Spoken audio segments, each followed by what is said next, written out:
The Gateway Arch. The Gateway Arch is one of the most well-known monuments in the United States, which, according to ExploreSt.Louis.com, attracts on average 4 million tourists a year. The idea of the Gateway Arch came from the mind of Finnish-born architect Eero Saarinen. He first won a nationwide competition to design a monument honoring the spirit of the Western pioneers for whom St. Louis was the gateway to the West. The architect's idea was put into life by the McDonald Construction Company of St. Louis. However, the architect died of a brain tumor in 1961 and did not live to see the construction of the infamous arch, which began in February 1963.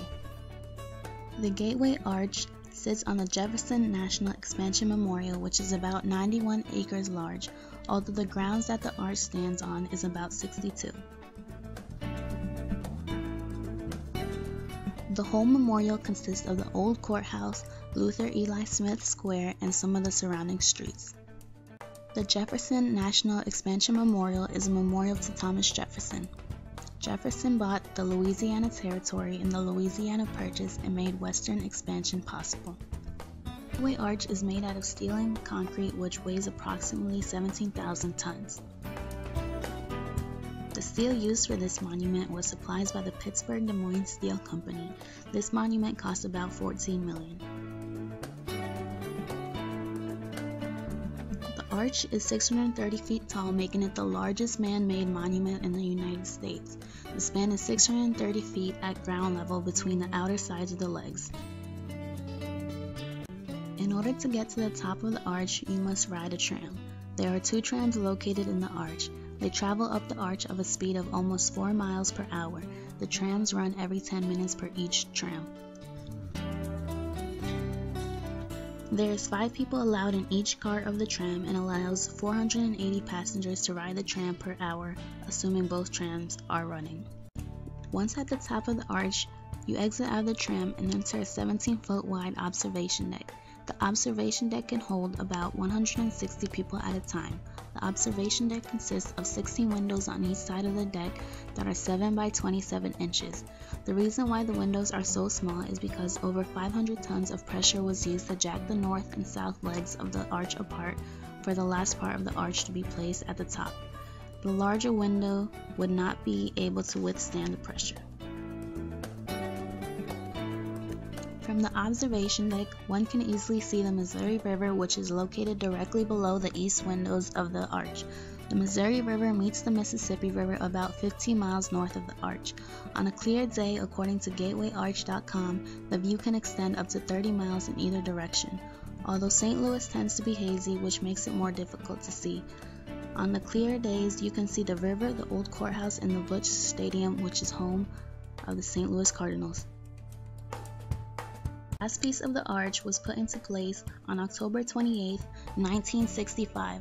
The north leg was completed in July 1967, which was followed by the south leg, which opened in May 1968. The arch holds many things within it. It has a visitor center, a museum, and even a theater. The visitor center opened in June 1967. The Tucker Theater was opened in May 1972. The Museum of Westward Expansion opened in August 1976. The Odyssey Giant Screen Theater opened about 20 years ago in March of 1993. The arch holds a special place in the hearts of Midwesterners and in the hearts of many Americans. The arch is able to hold its own against the Statue of Liberty, Mount Rushmore, the Liberty Bell, and all of the other monuments we have here in the United States.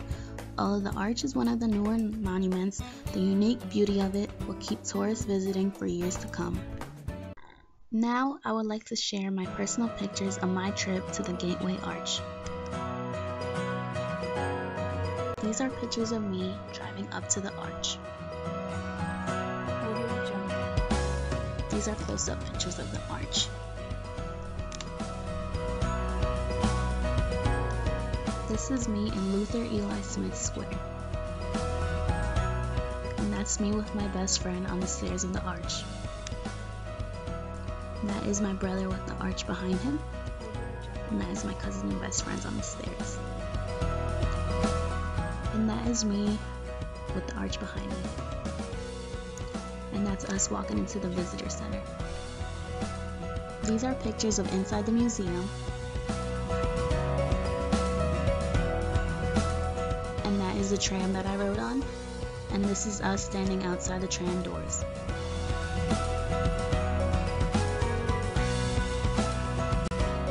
And that is what inside the tram looks like. And this is us on the way to the top of the arch.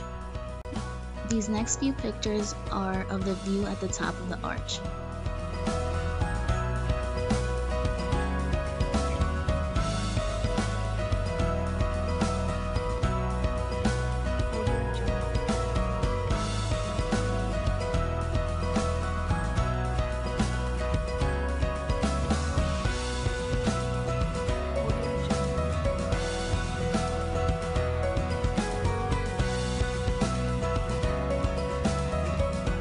When you exit at the south of the arch, this is what you see.